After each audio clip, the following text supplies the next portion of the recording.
Bienvenue pour cette troisième conférence. Aujourd'hui, on va parler du focus. La question, c'est comment on se focus et surtout, c'est quoi le focus? Parce que le focus, tout le monde en parle. C'est un grand mystère dans l'entrepreneuriat. Alors, déjà, disclaimer, j'ai été très mauvais au focus pendant très longtemps dans ma vie. J'ai mis beaucoup de temps à comprendre ce que ça voulait dire.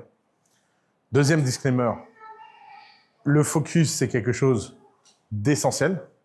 Je crois que parmi tous les critères de succès, le focus est un des critères de succès les plus profonds, les plus dingues. C'est un des rares points communs entre tous les entrepreneurs qui réussissent. Et puis, troisième disclaimer, le focus, ça prend du temps. C'est comme tout ce qui est bien dans la vie, ça s'acquiert pas tout de suite. C'est pas juste un bouton on/off. C'est comme une gymnastique, il faut se le rappeler. Alors, déjà, commençons par définir le focus. Récemment, je regardais des vidéos de Steve Jobs, puis après, je regardais des vidéos de Johnny Ive, et puis toute la bande Apple. Et à un moment, Johnny Ive dit un truc qui vraiment m'a mindfuck. Il dit, la question du journaliste, c'est quoi la chose la plus précieuse que vous ayez appris avec Steve Jobs? Et il dit, j'ai appris à me focus. Le journaliste dit, ah bon, mais qu'est-ce que ça veut dire? Il dit, toutes les semaines, on avait une tradition, c'est que Steve Jobs venait dans mon bureau et il voulait savoir toutes les bonnes idées que j'avais abandonnées cette semaine. Il voulait pas savoir toutes les mauvaises idées que j'ai abandonnées. Il voulait savoir c'est quoi les trucs qui m'ont enthousiasmé, fait plaisir, qui m'ont donné envie de mettre mon énergie et mon travail dessus, mais que j'ai dû abandonner parce qu'on est focus. Et là, ça a allumé une immense lumière dans ma tête. C'est que très souvent, on a l'impression qu'être focus, c'est prendre la bonne décision. D'un côté, il y aurait le monde des bonnes idées. De l'autre côté, il y aurait le monde des mauvaises idées. Et être focus, c'est n'être que dans les bonnes idées. Non. Être focus, ça se passe pas au niveau du jugement intellectuel. Être focus, ça se passe au niveau du jugement émotionnel. La question, c'est qu'est-ce que vous allez décider de tuer qui pourtant, sur le papier, vous enthousiasmez. Pourquoi? Parce que votre énergie est limitée, vos opportunités sont illimitées, et donc, de ce point de vue-là, vous avez besoin de mettre 100% de votre énergie sur très peu de choses. Et si vous mettez 100% de votre énergie sur très peu de choses, la probabilité que ces choses-là fonctionnent est plus forte. Alors le focus, il y a des gens qui sont plus ou moins naturellement bons à ça. Et je pense qu'il n'existe que 2 formes de focus. J'en ai jamais trouvé 3. La forme numéro 1 de focus, c'est la plus connue, c'est l'effet de faire tout dans une seule boîte. C'est que vous allez consacrer toute votre énergie mentale à une seule entreprise et vous allez mettre toute votre énergie sur cette entreprise. Ça, c'est la forme la plus courante, la plus commune de focus et c'est souvent la forme de focus que les débutants ont besoin. Les débutants multipreneurs, les gens qui ont plusieurs projets à la fois avant d'avoir eu l'expérience d'un projet profond à 100%, ça n'existe pas. Tous les gens qui se prennent pour des gens qui préfèrent avoir des idées et qui laissent les autres exécuter sans avoir eux-mêmes prouvé leur capacité d'exécution, c'est du fantasme, c'est du rêve, ça n'existe pas. Mais il y a une autre forme de focus dont on parle moins, qui est la forme de focus d'Elon Musk, qui est l'idée de ne faire qu'une seule chose, ou du moins, quand je dis une seule chose, ça peut être une série d'actions logiques entre elles qui produisent de la valeur, on va en parler, mais c'est de maîtriser un seul process et de le faire dans plein de boîtes. Et cette forme de focus, elle donne le sentiment de l'extérieur qu'on n'est pas focus, mais en fait, elle apporte un immense focus. Moi, j'ai eu 3 grandes phases dans ma vie niveau focus. D'abord, pendant des années, j'ai pas compris l'intérêt du focus. Donc moi, j'ai fait partie de ces débutants qui voulaient avoir plusieurs projets à la fois. Rien ne décollait. Jamais à son potentiel. Quand j'étais là, j'étais pas là. Et puis je peux vous raconter une anecdote de comment j'ai découvert le pouvoir magique du focus. Dans les années 2000, je fréquentais, avant 2010, je fréquentais un resto à Paris dans lequel j'allais tout le temps.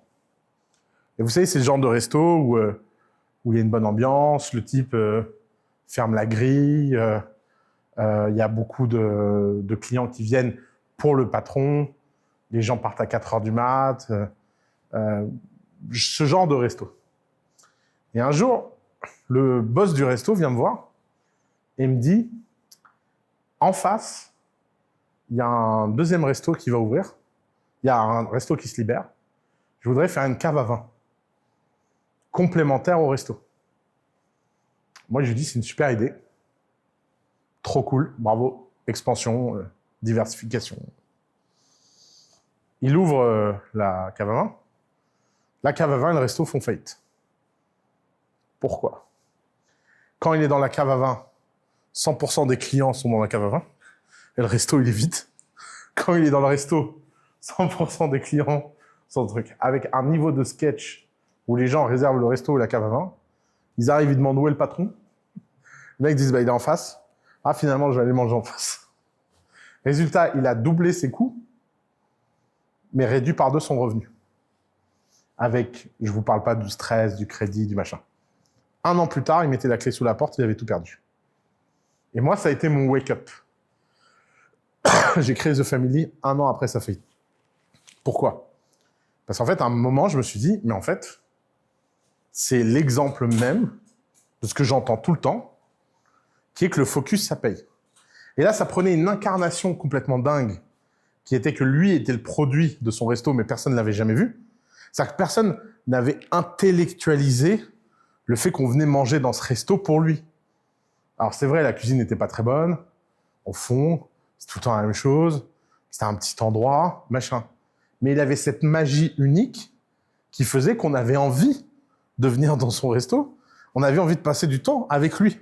Et c'était lui le produit, en fait. Et donc, il avait défocusé sa valeur, et il nous avait tous amenés à devoir faire des choix qu'on n'était pas obligés de faire. Choisir entre 2 lieux, etc.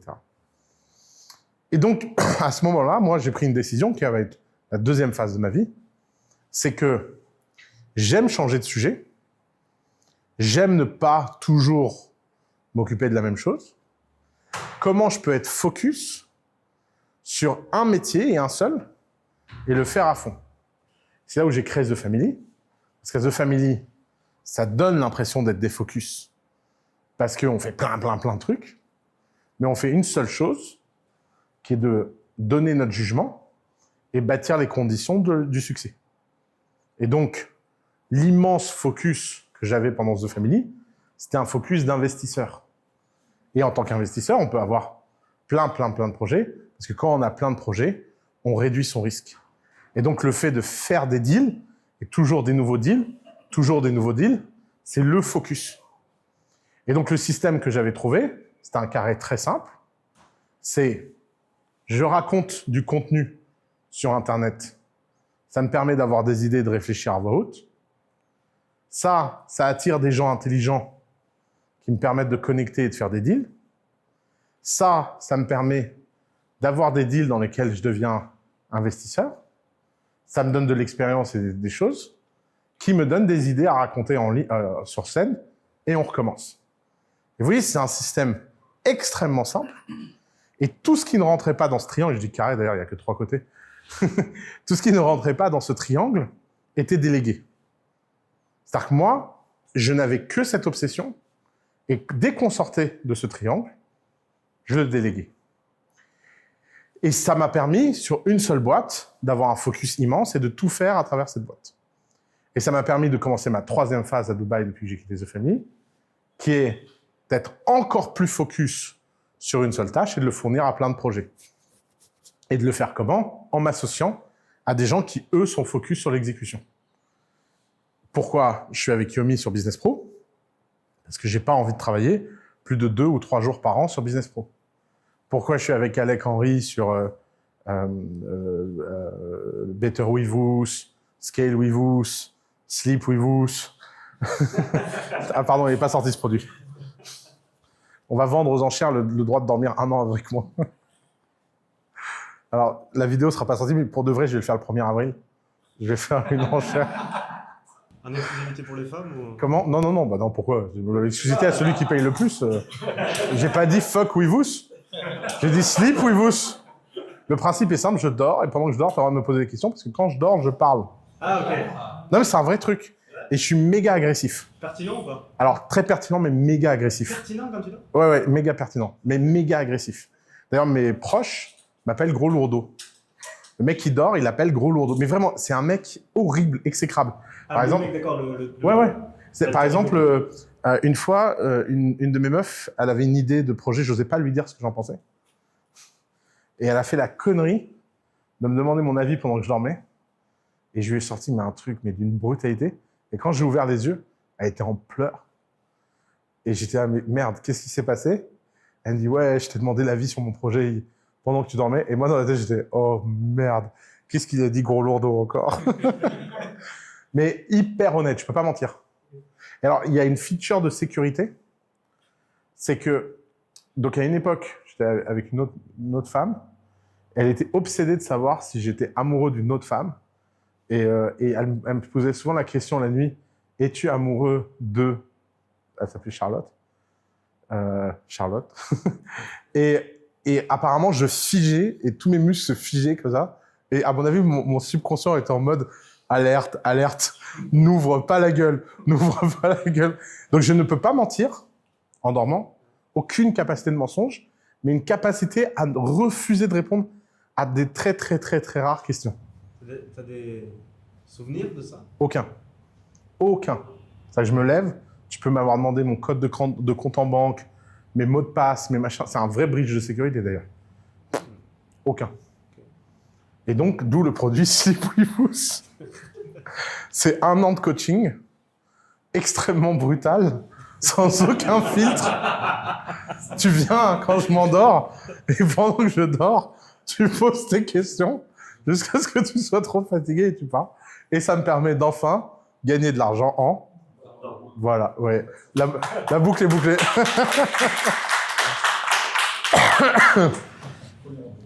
Ouais, je pense qu'on va le faire le 1er avril, juste pour rigoler.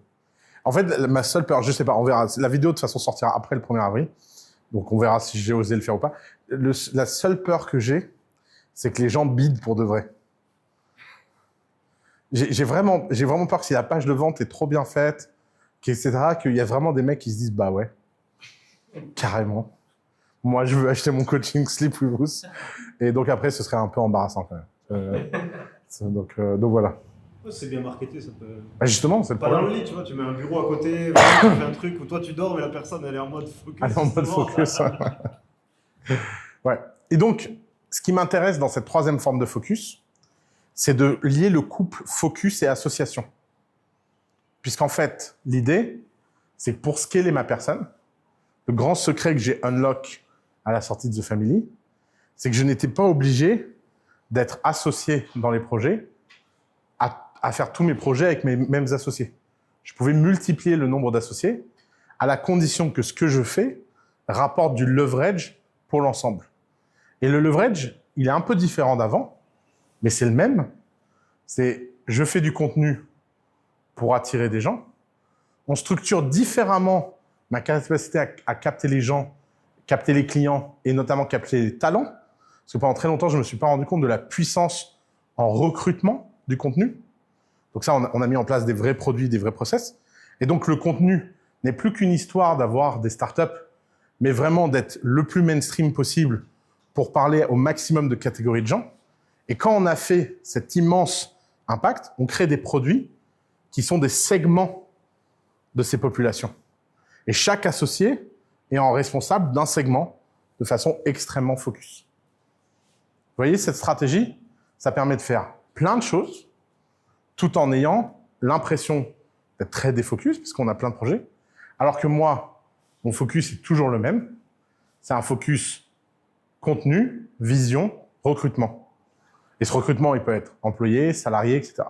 Et donc, vraiment, mon grand enjeu en ce moment, c'est de me former, de m'améliorer, de devenir vraiment très, très, très, très fort à comprendre les gens, les lire et à faire le moins d'erreurs possible. Plus mon taux de fiabilité sur les gens est élevé, et plus ma capacité à prendre la bonne décision de leverage sur ma communauté d'un business qui va rapporter de l'argent est forte.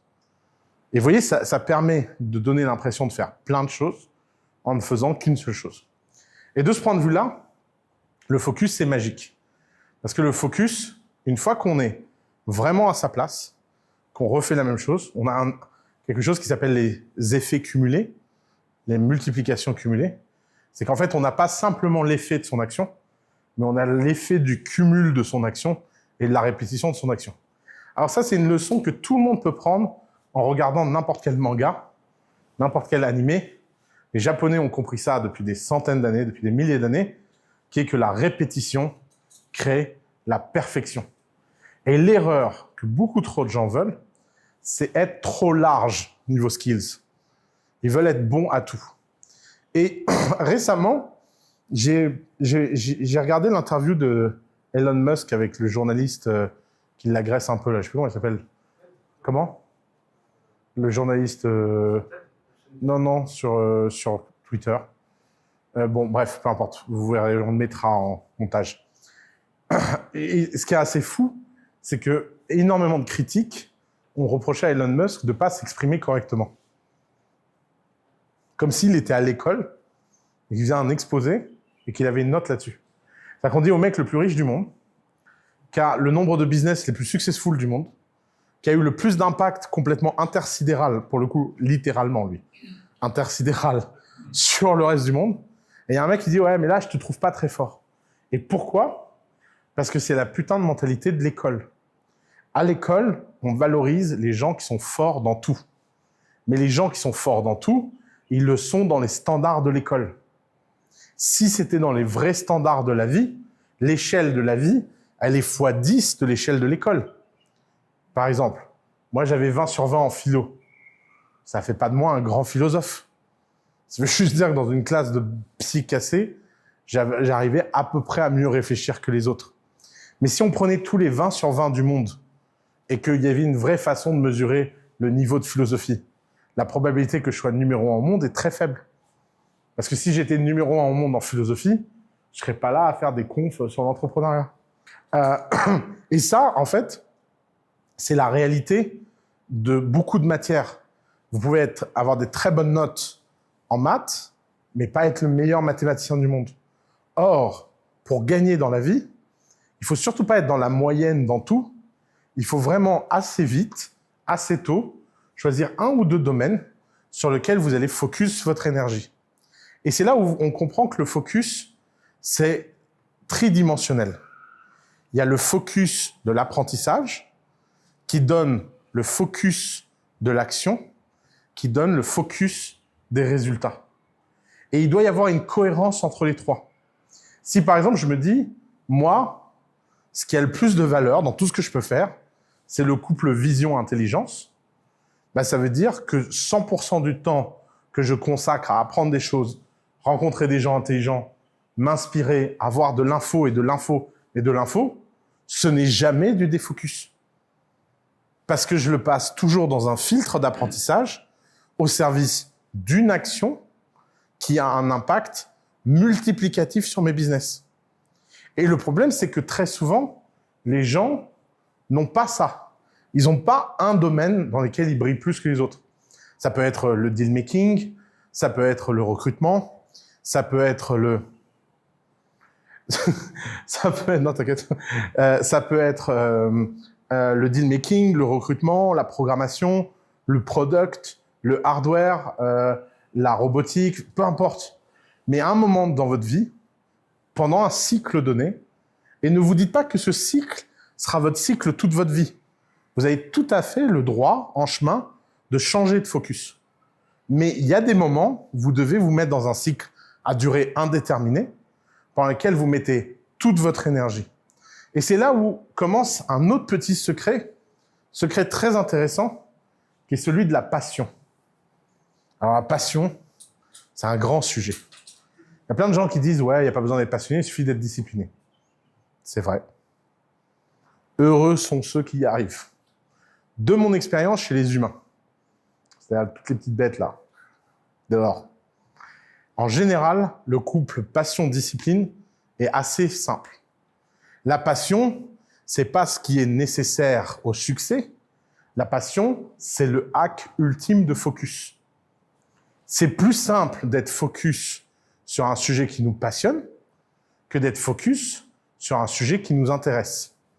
Et c'est encore plus simple d'être focus sur un sujet qui nous passionne qu'un sujet dont on a un intérêt à un moment donné simplement parce qu'il rapporte de l'argent ou quelque chose. Donc la passion, c'est un hack, parce que la passion dit intensité. Intensité dit grosse quantité de travail. Grosse quantité de travail concentrée sur un seul sujet dit retour cumulé. Retour cumulé dit résultat exceptionnel. Et on recommence le cycle. Et donc la passion, c'est le hack le plus dingue qu'on peut avoir pour réussir à aller chercher des résultats exceptionnels. Et de ce point de vue-là, très souvent, les gens ne comprennent pas l'intérêt de la passion et ne comprennent pas comment la passion vient. Alors, il y a deux types de passion. Il y a la passion de la grâce et la passion du choix.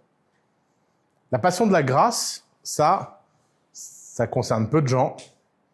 Je suis plutôt très favorisé sur ce sujet-là. Moi, je me lève le matin et je suis passionné d'un truc. C'est fini. Je sais pas pourquoi, machin. Et puis à partir de là, j'ai ma lubie et je peux ne faire que ça. Et je peux mettre une énergie folle dans le sujet, à tel point que je peux pousser des montagnes, il n'y a pas de problème, parce que c'est mon sujet du moment. Alors, très souvent, de mon expérience, les gens qui sont touchés par ce type de passion, c'est des gens qui font des choix très facilement et qui n'ont pas peur de se tromper. Qui, en général, sont dans des... ça, c'est la grâce qui nous parle. Qui, en général, n'ont absolument pas peur d'avoir fait le mauvais choix, ou etc. Récemment, j'ai eu une conversation qui a été très symptomatique là-dessus. Il y a un type qui me dit « Mais pourquoi tu fais un studio de dessin animé ?»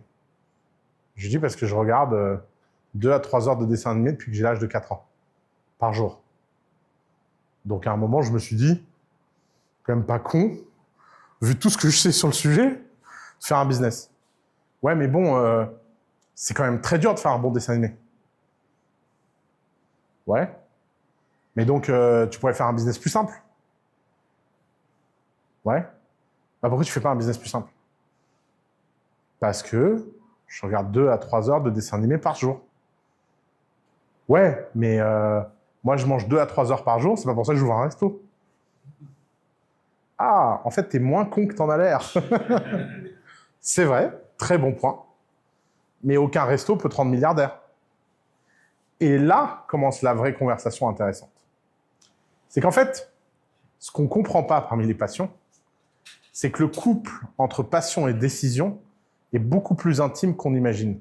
Même quand on a l'impression que ça vient de l'extérieur, que c'est quelque chose qui nous a été inspiré par quelque chose de supérieur, il y a toujours un raisonnement rationnel dedans. Et un raisonnement rationnel que les gens ne voient pas. Par exemple, ce type veut ouvrir maintenant et investir dans un studio de dessin animé, parce que je lui ai expliqué que Pikachu, c'était le mec qui avait gagné le plus d'argent de l'histoire de l'humanité, puisqu'on parle de 680 milliards de revenus sur une licence, qui est Pokémon. Et donc, Pikachu a fait plus d'argent qu'Elon Musk, Bill Gates et tous ces gens, en disant 2 mots, très simples, Pika Pika. D'ailleurs, vous connaissez le prénom de Pikachu? Pikachu. Hein? Non, si, il y en a un qui... Ouais, c'est hyper français son prénom. C'est Jean-Luc. C'est Jean-Luc Pikachu. Pikachu, c'est son nom de famille. Ciao, mon vieux. Et donc, Jean-Luc, j'adore dire ça. Bon, c'est à la japonaise aussi. Jean-Luc. Gianluco. So, Gianluco Pikachu, eh ben, il a gagné énormément d'argent parce qu'en fait, le monde du dessin animé, c'est un monde où à partir du moment où on a un succès, c'est rare, très très rare d'en avoir, mais l'argent est quasi illimité. Tiens, on va jouer à un jeu. Demon Slayer. Qui connaît Demon Slayer ici? Ok. Combien vous pensez que c'est le chiffre d'affaires à l'IP Demon Slayer par an? Bien un chiffre. 50 millions par an. 100 millions par an. L'IP? Ouais, l'IP, Intellectual Property. La propriété intellectuelle. C'est-à-dire que la boîte qui possède Demon Slayer, qu'une fois qu'elle a touché le cinéma, la télé, les produits dérivés... Comment? 1 milliard? 1 milliard, tu dis. Ok. Qui ici pense que c'est plus qu'1 milliard? Levez la main. Ok. Qui pense que c'est moins qu'1 milliard? Vous tous. Ça? Ou vous en savez rien? Ok. C'est 6,9 milliards par an. Ouais. Vous imaginez? Et on parle d'un truc qui est méga niche. C'est-à-dire que là, sur 15 personnes, il y en a 3. Donc ceux qui connaissent, ils... Exactement. Et donc, je raconte ça au type, et d'un seul coup, le type comprend. Donc, dans le focus, il y a une astuce qui s'appelle la passion. Dans la passion, il y a une astuce qui s'appelle la rationalité de second ordre. C'est pas parce que vous faites quelque chose de passion qu'il n'y a pas d'argent à gagner. D'ailleurs, assez bizarrement, il n'existe aucun domaine de passion sur Terre qui ne paye pas énormément. La musique, ça rapporte plein d'argent. Le cinéma, ça rapporte plein d'argent. L'art contemporain, ça rapporte plein d'argent. Toute activité humaine qui est basée sur les émotions et la profondeur des émotions des gens rapporte de l'argent. Mais la courbe est différente. C'est-à-dire que tous les fabricants de savon dans le monde sont sûrs de gagner 50 millions par an, mais c'est très, très, très dur de gagner plus de 50 millions par an. Par contre, à l'inverse, quand vous êtes dans le dessin animé, c'est très dur de gagner 50 millions. Mais en général, tous les gens qui gagnent plus de 50 millions gagnent des milliards. Vous voyez, c'est pas les mêmes courbes de risque, parce que c'est des domaines différents dans leur structure de risque. Mais si vous êtes focus, vous pouvez gagner à ce jeu-là. Quelle est ma façon d'être focus? Je peux pas produire pour produire un Demon Slayer. Il faut produire des dizaines et des dizaines et des dizaines d'œuvres. Vous comprenez la logique? On revient à la logique portefeuille investisseur, qui est ma spécialité depuis maintenant 15 ans, qui est juste appliquée à un nouveau domaine qui me passionne plus. Parce qu'entre passer mon temps à regarder des dessins animés ou des business models, entre regarder des dessins animés et des entrepreneurs qui me pitchent, je trouve que pour la prochaine phase de ma vie, les dessins animés, c'est plus sympa. Et donc, si je trouve ça plus sympa, je peux passer de 3 à 9 heures par jour. Si je peux passer de 3 à 9 heures par jour, imaginez dans 10 ans quelle quantité d'informations j'aurai par rapport à n'importe qui dans l'industrie. Et c'est comme ça qu'on bâtit un focus. On bâtit un focus d'abord en prenant une décision rationnelle où on se dit, à un moment donné, j'ai fait un choix. C'est comme l'amour. À un moment donné, on choisit quelqu'un et on met toute son énergie dessus. Et ben, d'une start-up, c'est le même sujet. À un moment donné, on met toute son énergie parce qu'on a décidé que pendant un cycle à durée indéterminée. Et comme dans la vie, on est adulte, des fois on n'est plus amoureux, on rompt. Et ben, de la même façon, il y a des moments, vous n'êtes plus focus et vous pouvez rompre.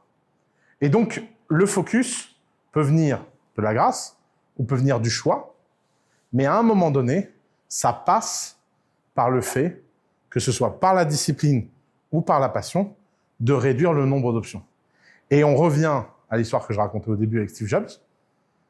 L'élément le plus dur dans le focus, ce n'est donc pas le fait de faire la séparation entre les mauvaises et les bonnes idées. Ce qui est vraiment dur dans le focus, c'est le fait de refuser des idées extrêmement pertinentes, des choses qui nous font envie, des choses qui nous rendent heureux, simplement parce qu'on n'a pas le temps. Le temps, c'est la ressource la plus précieuse. L'argent, ça grossit. Les gens, ça se remplace. Mais le temps, c'est irremplaçable et impossible à croître. Vous ne pouvez pas croître votre stock de temps. Et c'est pour ça que la meilleure façon de respecter son temps, c'est d'être focus. Merci.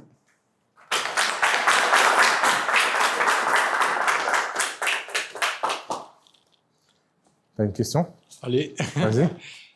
Du coup, tu as dit qu'il y avait deux façons de se focus. Est-ce que tu as parlé quand même d'un intérêt, ça compound, la deuxième façon, mais est-ce que tu mets une gradation entre les deux façons? Tu dis qu'il y en a une qui est mieux que l'autre ou Bah, malheureux sont ceux qui n'ont pas de passion et qui doivent compter que sur la discipline.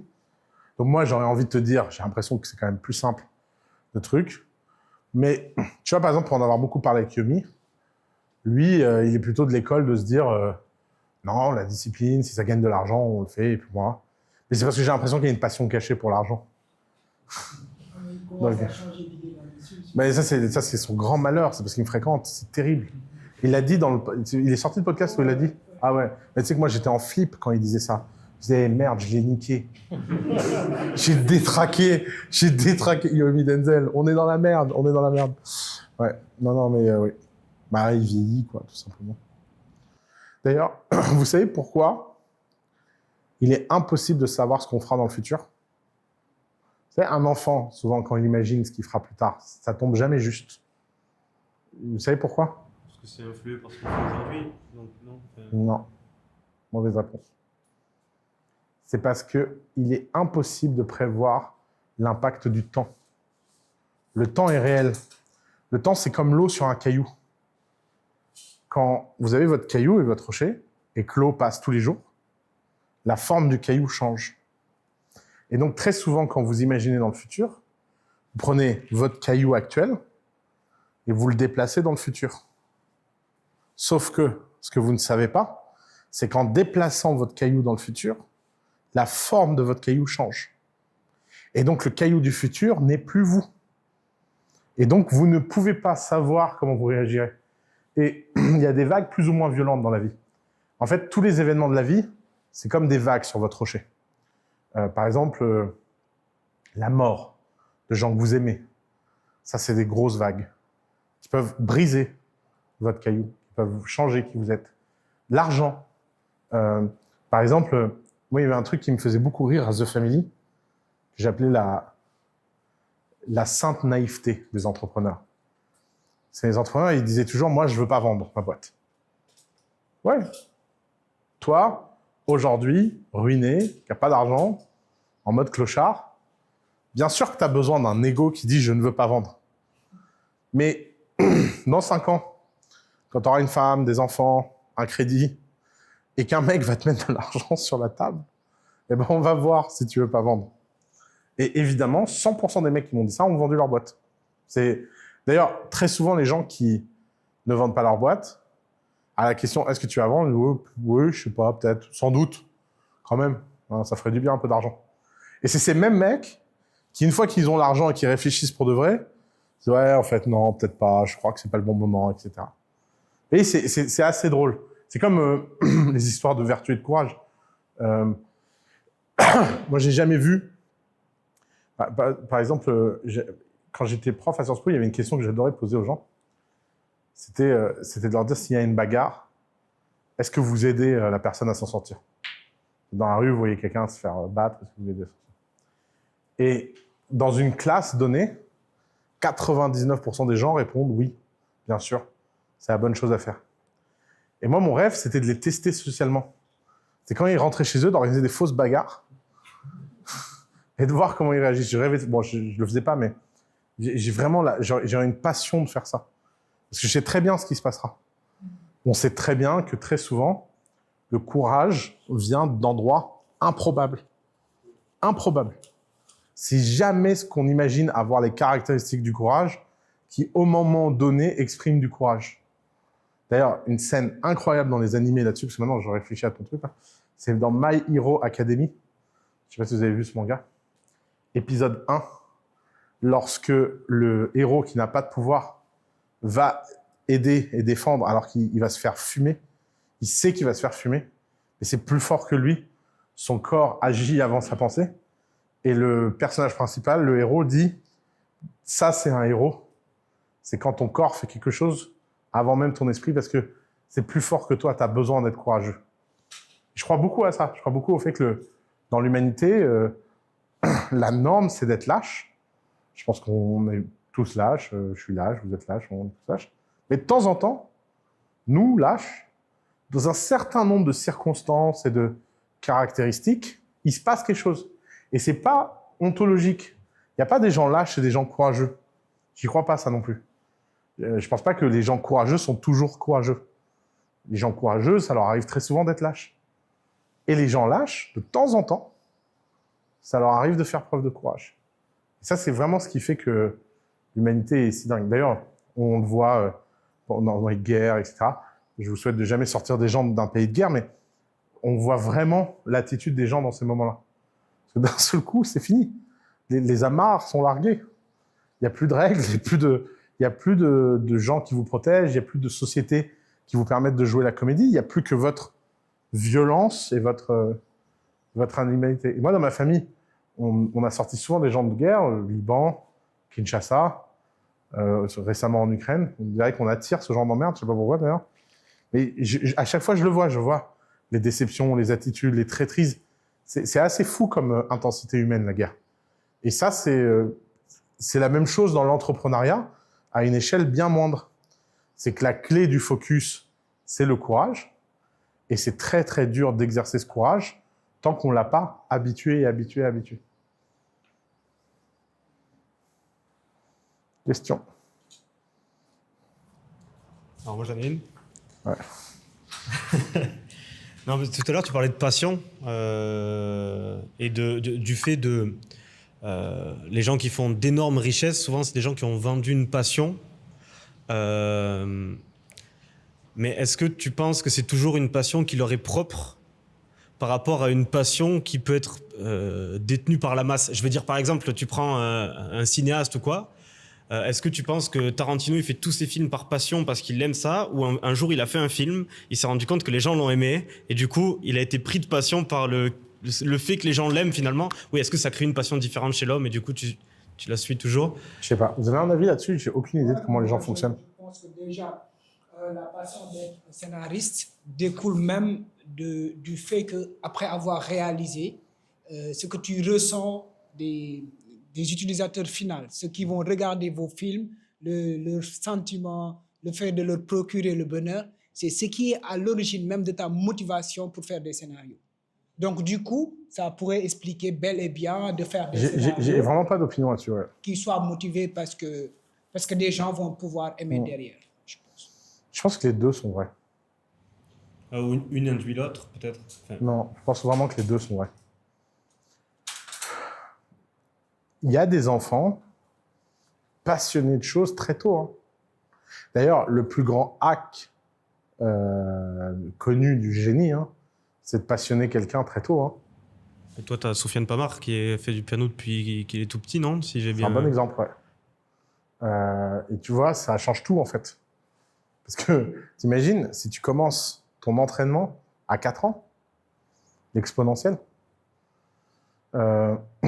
mais très, très, très dur de passionner un enfant. Focus un enfant, bon courage. Hein. Moi, le seul exemple que j'ai autour de moi, qui est une connerie en plus, hein, un jour, j'ai gardé le fils d'un ami, 4 ans, j'ai joué à la babysitter, grosso modo. Et je savais pas quoi faire avec lui. Et je lui dis, viens, on va programmer un jeu vidéo. Mais un truc con, hein, juste un... Et donc, on a juste fait un Pong avec la balle, en basique. Vraiment. On a passé l'après-midi à faire ça ensemble. Bah, il est rentré chez lui, il n'a plus jamais quitté un ordinateur de sa vie. Et il a 14 ans maintenant, c'est il y a 10 ans cette histoire. Et je serais quand même très, très, très étonné que lui ne nous fasse pas une boîte dans les jeux vidéo incroyable, quoi. Du moins qu'il cause, du moins qu'il... Non, lui, il va nous faire la totale. Mais c'est obvious. Je sais pas si ça va prendre 10 ans de plus, 20 ans de plus, 30 ans de plus, mais... Et de toute façon, il ne peut pas imaginer faire autre chose de sa vie. Donc, tu vois, une après-midi peut changer ton destin. Mais maintenant, ce qui est drôle, c'est que ce truc de faire des pongs avec des enfants, je l'ai fait avec 30 enfants, moi, dans ma vie. C'est mon truc préféré à faire avec les enfants, leur apprendre à... Parce que je trouve que c'est incroyable d'amener un enfant à découvrir qu'il peut fabriquer quelque chose comme ça et de jouer avec. Je trouve que c'est le sentiment le plus dingue. Bah, je l'ai fait 30 fois, il y en a un seul qui a accroché. Hein. Tous les autres, ils ont fait « Ouais, c'est cool, ciao !» Qu'est-ce que tu m'emmerdes avec ton pont? C'est tout pourri ton jeu en plus. Une fois, il y a un gamin qui m'a dit ça. On a fait tout ça pour ça? Il est où le dragon? Il est où le dragon ouais. Connard, rentre chez toi. Tu viens de dire quelque chose de super intéressant. Une après-midi peut changer ta destinée. Sans rentrer trop dans la partie philosophie. Est-ce que toi, par rapport à ce que tu as vu chez The Family ou dans les gens que tu rencontres, il y a des gens qui sont destinés à réussir en entrepreneuriat et des gens qui n'y arriveront jamais. En gros, la question, c'est pourquoi Lewis Hamilton, il fait de la Formule 1? Parce qu'il est excellent là-dedans. Pourquoi Michael Jordan ou comment Michael Jordan a fini au basket? Est-ce que pour toi, l'entrepreneuriat, il y a cette histoire de destinée aussi? Si j'avais cette réponse, je serais milliardaire. Parce que souvent, on entend des gens qui disent, la plupart du temps, ils n'ont jamais commencé à travailler. Je sais pas pourquoi, au fond de moi, je sens que je vais réussir. Mais il se passe rien. Mais le problème, c'est que tous les gens qui disent ça, ils réussissent pas. Justement. Mais t'en as certains qui, d'une manière ou d'une autre, j'ai l'impression qu'ils sont prédestinés. Oui, mais tu vois bien que c'est un biais du survivant. Ouais. Parce qu'en fait, des gens qui ont le mental de Michael Jordan, dans le basket, je pense qu'il y en a 10 000, et il y a Michael Jordan. Et rétrospectivement, on se dit qu'il est unique, parce que ses résultats sont uniques. Mais en fait, est-ce que Michael Jordan avait l'air unique quand il avait 15 ans? Bien sûr que non, regarde, il a eu tellement de mal à se faire drafter. C'est bien la preuve que personne n'a le truc. Alors, je vais te dire un truc. Ce que j'ai appris à The Family, c'est qu'on pouvait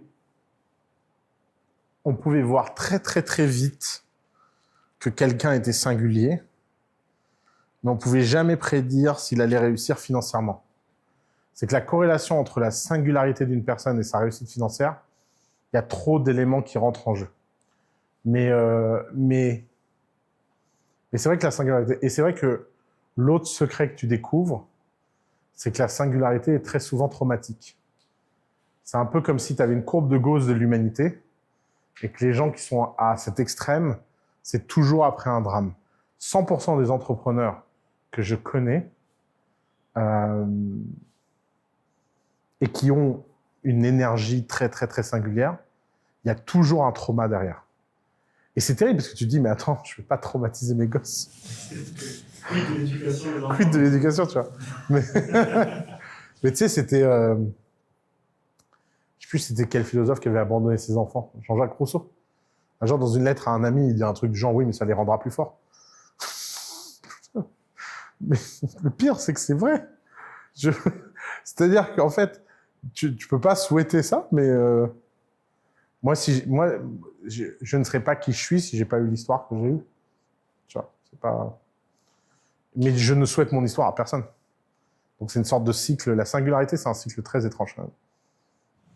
C'est quoi la passion que tu exprimes dans la création de ton village et d'ailleurs, où est-ce que ça en est?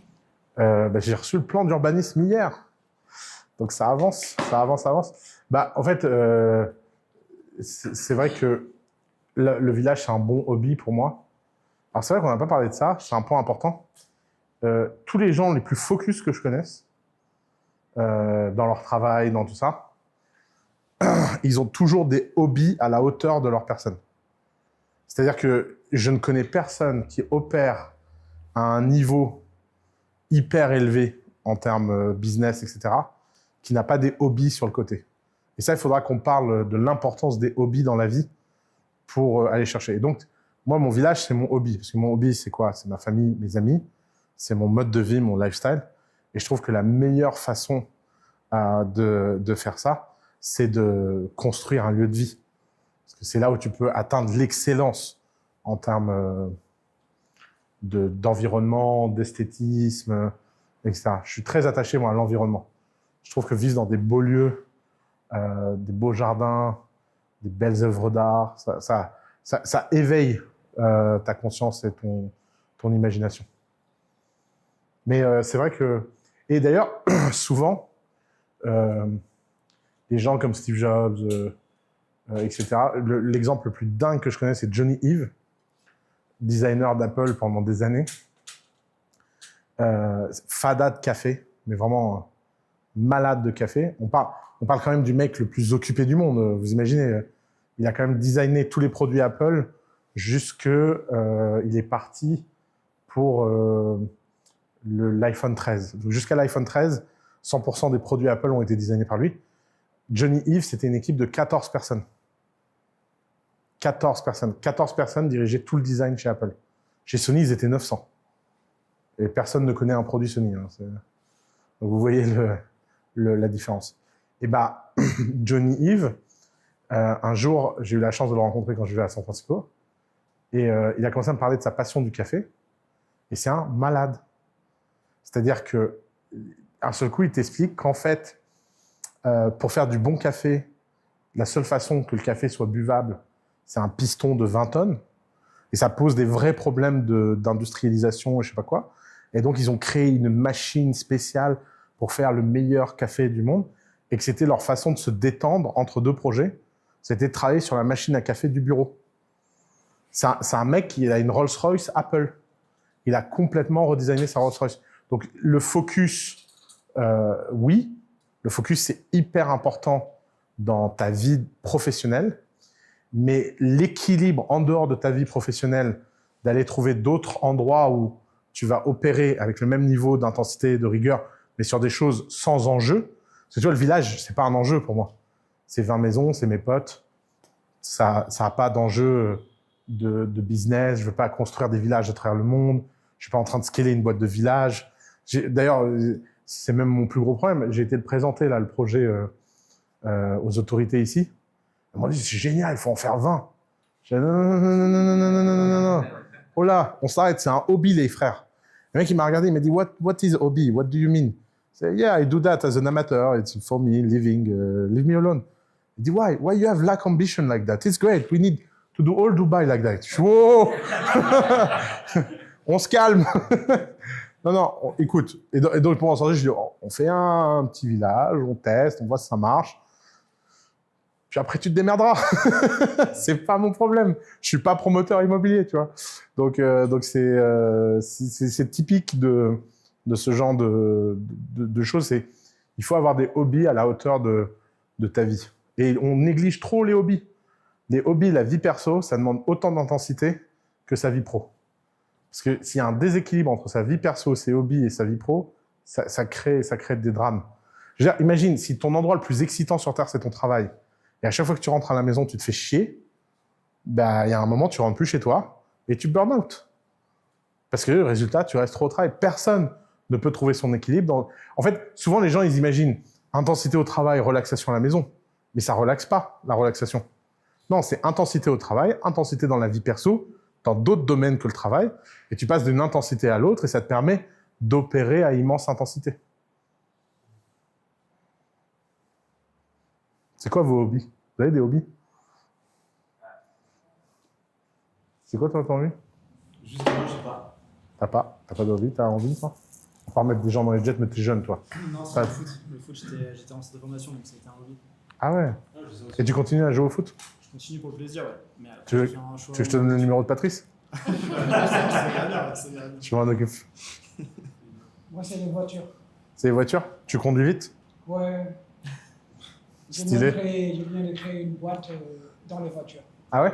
Sur l'import et l'exportation des voitures depuis les Émirats vers le continent africain en mettant en place un marketplace. Stupide. T'as un hobby? Ping-pong, c'est lancé. Ah ouais? Ouais. Ping-pong? Ouais, je commence à regarder des vidéos à essayer de gens. Attends, je vais pas venir. Je t'organisais un match contre Taylor Chiche. Et si tu pouvais lui mettre la raclée?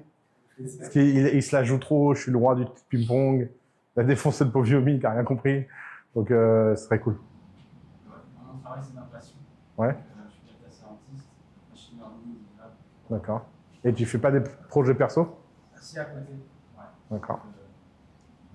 La moto. Comment? La moto. La moto? Aux Émirats, c'est chiant, la moto, non? C'est dangereux. Ouais. Ouais, c'est très dangereux. Différentes communautés qui roulent sur les mêmes règles. C'est dangereux. Différentes communautés qui roulent sans les mêmes règles. Il y a des codes de moto. Ouais. Non, mais même pour les voitures, enfin, il y a des Pakistanais, il y a des Anglais. Tu vois, c'est des gens qui ne roulent pas de la même façon. Ah. C'est très dangereux en moto aussi. Ah, putain, tu viens de m'expliquer un truc qui était sous mes yeux mais que je ne comprenais pas. Très super. Toi, Le sport, vous êtes liés tous les deux? on est frères. Vous êtes frères? Ouais, bah ça se voit. Hein. Toi, t'es le petit frère? Ouais, T'as quel âge? j'ai 20 ans. T'as 20 ans? Et toi, t'as 27 ans. Ah ouais, on n'imaginerait pas un tel écart. Ouais. C'est bien conservé. Hein. On a le benchmark. Fais gaffe, toi. Donc toi, les voitures, t'as un hobby? L'histoire. L'histoire. Prof. Non. C'est quoi ta période historique préférée?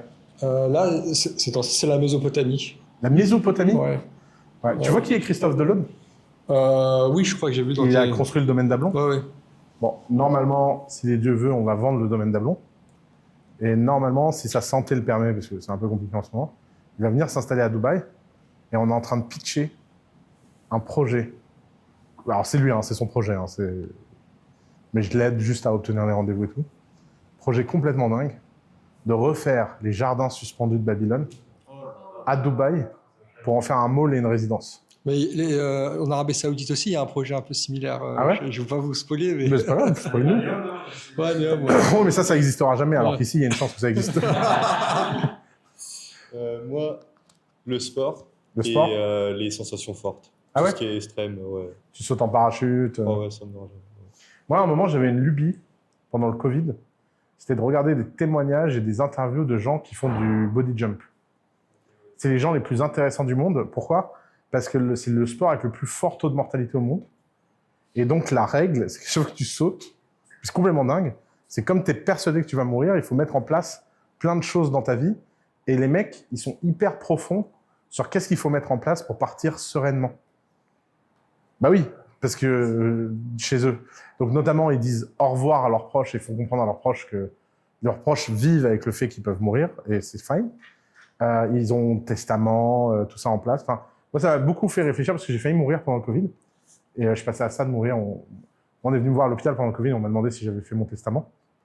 Parce qu'on pensait que j'allais pas passer la nuit. Et donc j'ai eu cette sensation de « Oh, fais chier, c'est la fin ». Un peu trop tôt quand même. Et donc quand je me suis sorti, j'ai été intéressé par les gens qui vivaient ça au quotidien. Et pendant que j'étais à l'hôpital, j'avais rien à foutre. Je regardais toute la journée des vidéos de Fast Jumper. Et vraiment, c'est une super leçon de vie. Moi, le basket. Le basket. Ouais. D'accord. T'es pas un peu petit? Un peu.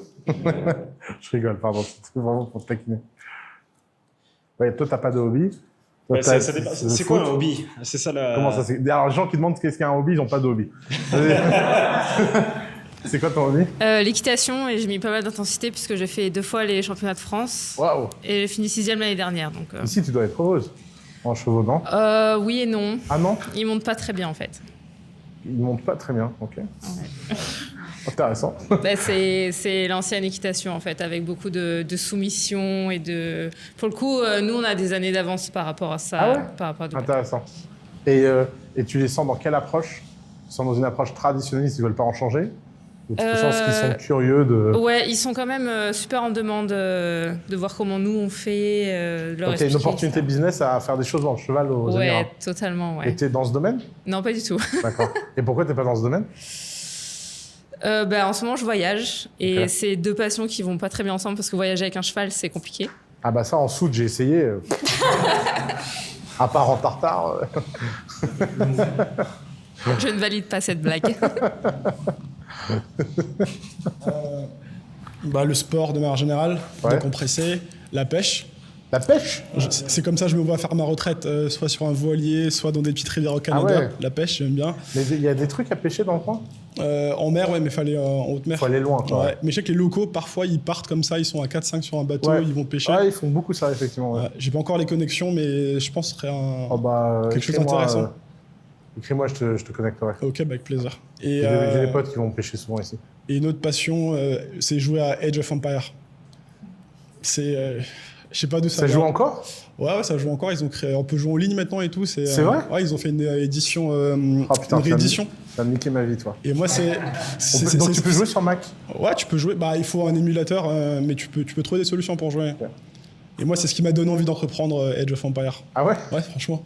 Le micromanagement et tout, c'est... Ça doit être sympa de bosser pour toi. Le bois. En plus, ils font des bruits bizarres à chaque fois que tu leur donnes. Oh, go. Tu fais ça avec tes employés, à chaque fois que tu leur donnes une tâche, ils doivent... Tu devrais y penser. Hein. T'as un Moi, hobby? c'est aussi le sport. Le sport? Oui. Ok, rien d'autre? Juste le sport? Moi, c'est la musculation et puis l'endocrinologie. Et du coup, j'ai La pu- quoi? L'endocrinologie. L'endocrinologie, c'est ta passion? Exactement, ouais. Tu parles de la science des hormones? Des hormones, ouais, exact. Et du coup, j'ai pu lier Et t'es les deux. médecin? Je suis pas médecin, je suis juste Donc c'est extrêmement vraiment passionné. en mode amateur Ouais, en mode amateur, ouais. parce que t'as pris trop de testo et t'as besoin de rattraper ou quoi? Ça, non, en fait, justement, je me dope à côté Ouais. pour le sport. En fait, je me suis vraiment passionné par rapport en fait, à tous les impacts qu'il y a derrière, donc les différentes hormones, la synergie. D'accord. Et j'en ai fait mon métier finalement. Donc je suis créateur de contenu spécialisé dans le dopage. Dans le dopage. Ouais. Créateur de contenu. C'est très borderline, ouais. Mais... Spécialisé dans le dopage. Exact, ouais. Incroyable. On n'a pas fait un Better Call Saul ensemble? On l'a fait, ouais, exactement. C'est ça. Ouais. Mais Exact. tu m'as parlé de ça d'ailleurs. Ouais, je t'ai parlé de ça. Ouais. Ah ouais, je me souviens. Incroyable. Et ça se passe bien? Ça se passe très bien, ouais. Génial. Ouais. Moi, c'est le foot et la Juventus, du coup. Ah ouais. Ok. Il y a beaucoup de footeux là. Vous pouvez faire un club. Hein. Faire un five après. J'ai pas eu une grosse passion. Enfin, moi je veux bien aller au five, mais pas faire un five. J'ai pas de grosse passion déterminée, mais je me rends compte, je lis beaucoup de choses et je peux tomber sur plein de sujets variés La et lecture. aimer ça pendant 10 minutes ou pendant 2 jours. Ok. Trop bien. Bon, c'était intéressant. D'autres questions? Dernière question? Ouais. Si je résume un petit peu au niveau du focus, c'est vraiment alors de s'organiser pour utiliser son sweet spot de la meilleure façon. Il faut mettre son focus dessus, en fait. On va reprendre de façon vraiment structurée. Si je devais faire un petit manuel du focus. Quand on est jeune et qu'on démarre, il faut découvrir sa zone de génie. Et la seule façon de découvrir sa zone de génie, c'est de tester plein de choses. Il y a time to learn, time to earn, comme dirait Alex Hormozy. Et ça, il faut vraiment pas sous-estimer ça. Donc, avant 25 ans, vraiment investir beaucoup de temps à tester des choses, voir les choses, voir à quoi on est bon, à quoi on n'est pas bon. Et en fait, ce que les gens comprennent pas, c'est que quand on met beaucoup d'intensité dans l'apprentissage, on voit vite les sujets sur lesquels on arrive à progresser très vite et les sujets sur lesquels on est laborieux. Maintenant, moi, j'ai une petite tradition depuis des années. C'est tous les ans, pendant 1 an, j'essaie d'apprendre un truc. Tous les ans, j'apprends un truc au hasard. Et ça me permet de découvrir de temps en temps des nouveaux skills, des nouveaux trucs. Il y a des années, en 3 mois, tu vois, juste le dimanche, c'est toujours le dimanche après-midi, ça monte comme ça. Cette année, j'ai décidé d'apprendre à chanter. Je suis déglingué. Je vous le dis, le concert, il n'est pas au bout de l'année. Hein. Alors déjà, je ne savais pas que c'était aussi dur. J'ai mal à la voix en permanence. Je ne savais pas que ça faisait mal la voix, en fait. Là, dimanche dernier, j'ai même pas pu faire le cours. J'ai eu une extinction de voix. Je sors des cours de chant. Je suis déglingos. Mais genre, mais c'est quoi ce truc? C'est-à-dire que physiquement, t'es mal, tu truc. Je n'arrive plus à respirer. Alors, se disant, ça développe ta respiration. Et donc, tu vois, j'ai bien compris que je n'avais aucune aptitude naturelle pour le chant. Et je sens que cette année va être longue. Va être très longue. Et je sais pas quel niveau je vais atteindre à la fin, mais on atteint toujours un meilleur niveau. Et donc, c'est marrant, tu vois, ça m'amuse. Mais même chanter Hakuna Matata, les gars. Zéro. Je n'ai fait que déprogresser. Là, j'ai l'impression que je chantais beaucoup mieux avant les cours. Mais c'est normal. Là, d'ailleurs, ça arrive souvent, ça, quand on commence à apprendre quelque chose. On se rend compte qu'on est... Tous les Japonais chantent bien. Oui, parce qu'ils ont le karaoké. Oui, enfin, tous les Japonais chantent bien. Ouais. Non, mais bon, la plupart, tu vois. Moi, j'ai été dans des karaokés avec des Japonais, je peux te dire que... C'est quand même mieux que... Moi, j'ai été aussi. Ouais. J'ai regardé moi par rapport. Ah oui, non mais d'accord. Mais... C'est vrai, c'est vrai. Voilà, Ouais. consciemment pas bon. Ouais. C'est ça. Exactement. Maintenant, je suis consciemment pas bon, ouais. Exactement. Bon. Donc, pardon, je reprends mon histoire. Donc, 1, tester plein de choses pour trouver ses zones de génie. 2, lorsqu'on a trouvé sa zone de génie, investir énormément dessus. 3, apprendre à dire non. Vraiment refuser un maximum d'opportunités. Et 4, recommencer le process et recommencer le process. Et c'est comme ça qu'on arrive à développer d'immenses capacités de focus. Et vraiment, il n'y a rien qui paye plus dans la vie que le focus. C'est Yomi, sa formation en e-commerce, elle rapporte tous les ans plus d'argent. Tous les ans, il met un immense focus dessus. Point. C'est tout con. Hein. Il fait la même conférence tous les 3 mois depuis 9 ans, 8 ans. Et donc, imaginez à quel point il devient bon. Parce que forcément, quand on fait la même chose tous les 3... Ah, salut Ben, ça va? T'es vraiment fort. Hein. Ben, c'est mon ninja en résidence. Il vient d'une école de ninja où ils apprennent à tenir la caméra en étant invisible. Vous avez vu qu'il était là? Ouais, Toi aussi, t'es un ninja, toi aussi. donc voilà. Plus clair comme ça? Super. Dernière question? Focus, c'est un mot, c'est un acronyme ou l'acronyme, ils ont créé cet acronyme par rapport au mot, tu sais, on dit... Non, c'est parce qu'en fait, Le mot focus, ça vient du latin, qui veut dire concentré. La meilleure façon de se représenter ce qu'est un focus, c'est un laser. Un laser, c'est la lumière qui est focus en un seul point. Et donc l'intensité crée la chaleur et la puissance. Et il s'avère qu'il y a un acronyme du mot focus en américain qui est Follow One Course of Action Until Success. Merci. Ouah.